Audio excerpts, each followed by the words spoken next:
जय हिंद दोस्तों, मैं रणवीर सिंह स्वागत करता हूँ एक बार फिर से आप सभी का आपके परिवार रणवीर सर 10 NCERT में।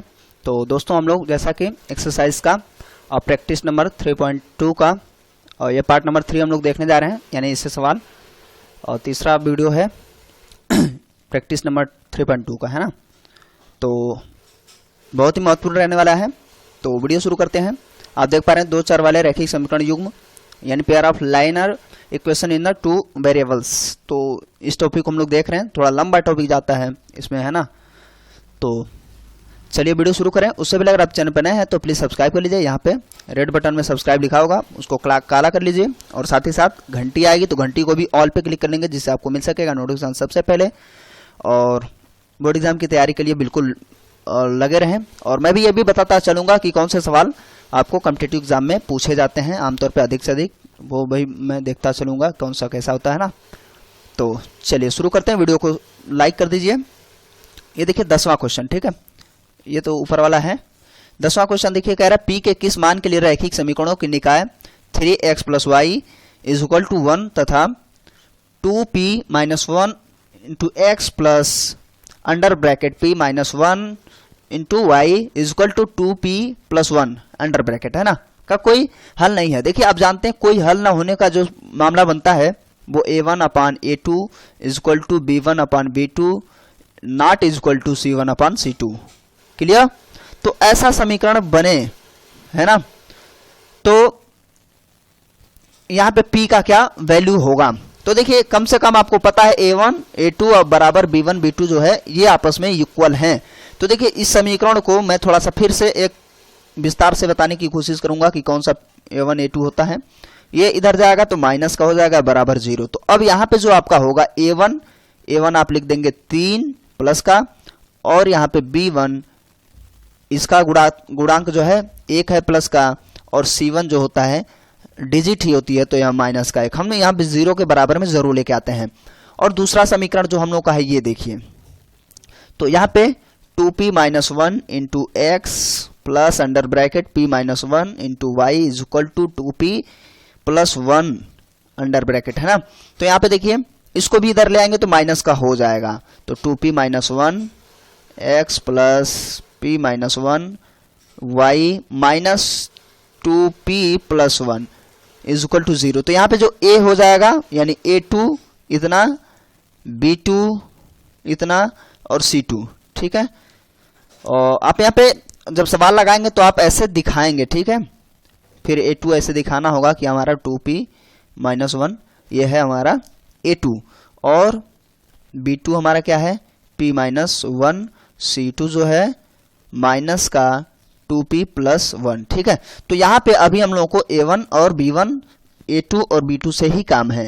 इसको देखने के बाद हम c1 का भी कंपेयर करके देख लेंगे क्या ऐसा बन रहा है। वो अपने आप फिलहाल अपने आप बनेगा क्योंकि वो इक्वेशन ही ऐसा देगा, ठीक है। तो चलिए नेक्स्ट स्लाइड में देखते हैं हम लोग क्या करना है, a1/a2 = b1/b2 ये हमारा इक्वल होना चाहिए। तो a1 का मान देखिए जो मान था वो मान हम लोग रख लेते हैं। देखिए a1 का जो मान था वो 3 था, और a2 का मान 2p - 1, b1 का 1 और b2 का p - 1, ठीक है। तो देखिए कितना हो जाएगा 3 2p - 1 = 1, और यहाँ हो जाएगा p - 1। और इसका मैं कलर चेंज कर लूँ क्योंकि जो हम लोग का लोगो है वो उसी कलर का है। अब यहाँ पे देखिए इसको सॉल्व करते हैं हम लोग, क्रॉस मल्टीप्लाई करेंगे तो ये इधर जाएगा तो 3 ऐसे होता है एक्चुअल में। मैं बिल्कुल डिटेल्स में इस सवाल को बताने की कोशिश करता हूँ। यहाँ पे 2p - 1 × 1 से कोई फर्क नहीं पड़ता, ये भी इंटू में ही है। 3p - 3 = 2p - 1 से इंटू कराएगा तो 1 ही रहेगा। 3p - 2p प्लस का था तो माइनस का हो जाएगा, यहाँ माइनस का 1 रहेगा ही, और माइनस का था तो पक्षांतर होने पे प्लस हो जाएगा। और यहाँ पे फिर आप क्या करेंगे, यहाँ पे घटाएंगे 3p में से 2p घटाएंगे तो सिर्फ p बचेगा, ओनली 1p। 3 में से 1 घटाएंगे तो प्लस का 2 बच जाए, तो p बराबर कितना आ रहा है 2। ये आपका p का वैल्यू आ गया। ठीक है, तो यही आपका करेक्ट आंसर हो जाएगा। लेकिन आपको अगर ये विश्वास नहीं है तो आप सी का भी वैल्यू निकाल लेंगे, ऐसा तो नहीं, फिर वो आपस में बराबर हो रहा। फिलहाल आप बस इतना ही कर दीजिए, आंसर आ जाएगा, वो खुद इक्वेशन ऐसा ही देगा, है ना। और यदि आपको ऐसा लगे कि आप पी का मान यहाँ रख के सॉल्व कर लीजिएगा और फिर आप देखेंगे कि सी और C1 और C2 जो है इक्वल नहीं आ पा रहे हैं, है ना, अलग अलग आ जाएंगे। तो ये आप अपना घर पे प्रैक्टिकल कर लेंगे ऐसे वैल्यू रख के, है ना। और आप देखेंगे कि यहाँ जो है ये दोनों तो आपस में बराबर आएंगे, लेकिन ये बराबर नहीं आएगा इन दोनों के। ठीक है, और ये सही बात है, आप घर पे करेंगे ज़रूर, है ना।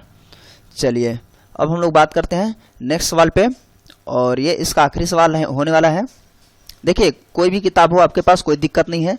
ये जो किताब है इसमें बहुत ज़्यादा व्यापक दे रखा है, यानी इससे बाहर बिल्कुल ना के बराबर जाएगा। ये देखिए कॉम्पिटिटिव एग्जाम में पूछा जाता है। और देखिए एनसीईआरटी और ये दे रखा है कि आपको उदाहरण के तौर पे आप इसे समझें। ठीक है, तो इसमें देखिए क्या है, दो संख्याएं 5:6 के अनुपात में हैं। यदि प्रत्येक संख्या में x घटा दिया जाए तो यह अनुपात 4:5 हो जाता है। ये संख्याएं ज्ञात कीजिए। देखिए ये जो है बड़ा इजी होता है, और यहाँ पे आप हल जब करना शुरू करेंगे तो आप कहेंगे माना, पहले मान लीजिए, माना, और दिया भी आप लिख सकते हैं। माना दो संख्याएं, तो पहली संख्या, इसमें पहली संख्या बराबर x, और वहीं पे मान रखा है हम लोगों ने, तो दूसरी संख्या भी क्या हो जाएगी, दूसरी संख्या y।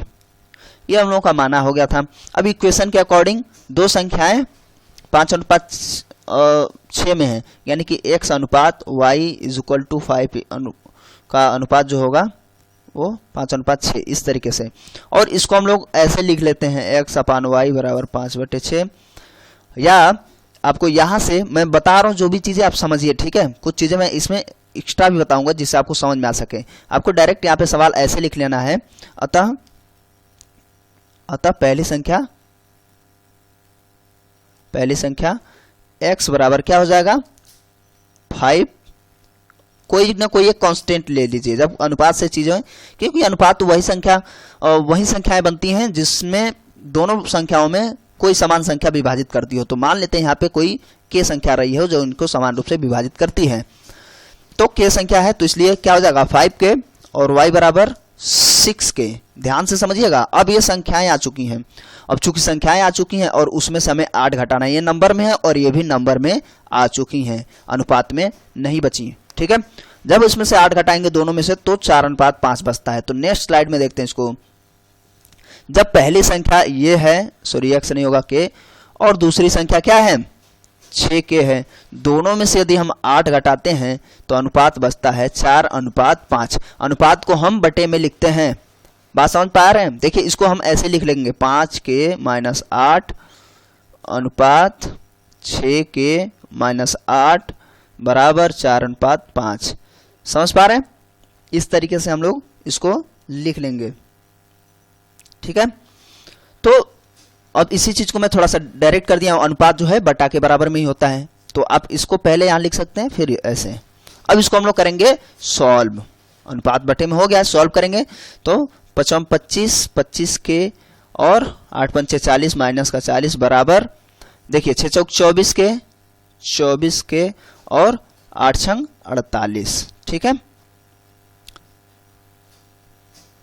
सॉरी 6 नहीं है, 8×4 32 होगा, यहाँ पे 32 है। ठीक है, 8×6 48 नहीं, 4×8 32। ठीक है, अब यहाँ पे अंक एक तरफ, अक्षर एक तरफ करेंगे तो हम लोग देख रहे हैं यहाँ प्लस का 24k है, तो इधर आएगा तो माइनस का 24k हो जाएगा, और बराबर के नीचे बराबर का चिन्ह लगाते हैं, और यहाँ पे -32 है, और ये अंक जाएगा तो इधर का प्लस हो जाएगा 40। ठीक है, और आप इसमें घटाएंगे तो प्लस का 8 बचेगा, यहाँ पे घटाएंगे तो k बचेगा, सिर्फ 1k, तो k का मान 8 आ गया। अब इसमें कहा है कि पहली संख्या तथा दूसरी संख्या बताएं कौन सी है।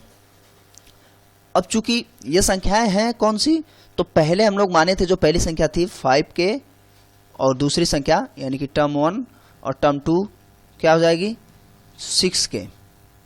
ठीक है, यही तो है, यही संख्या है, देखिए फिर से एक बार देख लीजिए, यही तो संख्या हो गई हम लोग की, पहली संख्या x और दूसरी संख्या y बराबर 6 के। तो अब k का वैल्यू निकाल लें, गुणा कर लें, वो संख्या आ जाएगी। तो अब यहाँ पे 5 के इतना, तो आप यहाँ पे आप नेक्स्ट स्लाइड में नीचे आप लिखते जाएंगे, अतः पहली संख्या 5 के बराबर, सॉरी यहाँ में बराबर रखना है, 5 गुणे 8 बराबर 40, क्लियर। तथा दूसरी संख्या 6 के बराबर 6 × 8 और ये 8 संग 48, ये हो जाएगा, ठीक है, वही 48 होने लगा था। तो पहली और दूसरी संख्या क्या है, 40 और 48 है। आप यहाँ पे हिंदी में लिखना चाहें, यहाँ पे लिख सकते हैं, अतः पहली व दूसरी संख्या 40 व 48 होंगी, ठीक है। तो इसमें हम लोग को 2 ही सवाल सॉल्व करने थे और ये बहुत ही बेहतरीन सवाल है। ऐसे सवाल आपका IQ बढ़ाता है और बेहतरीन सवाल होता है, इसमें ज़्यादा कुछ करना नहीं होता, बस समझ लीजिए, लग जाता है, ठीक है। कॉम्पिटिटिव एग्जाम में भर के झोला भर के पूछता है इससे, ठीक है। तो इस पर ध्यान देंगे और बने रहिए चैनल के साथ। ये वीडियो लास्ट तक देखने के लिए आपका बहुत बहुत धन्यवाद। वीडियो थोड़ा सा भी हेल्पफुल लगा हो तो प्लीज़ वीडियो को लाइक करिए। चैनल को अभी आपने सब्सक्राइब नहीं किया है तो प्लीज़ सब्सक्राइब करने के बाद नोटिफिकेशन बेल को ऑन कर लेंगे, जिससे आपको मिल सकेगा नोटिफिकेशन सबसे पहले। दोस्तों के साथ ज़्यादा से ज़्यादा शेयर करिए, उनका भी हो सके तैयारी बोर्ड परीक्षा की, उनको भी हेल्प मिले। तो मिलते हैं अगले वीडियो में, तब तक के लिए नमस्कार, जय हिंद, जय भारत।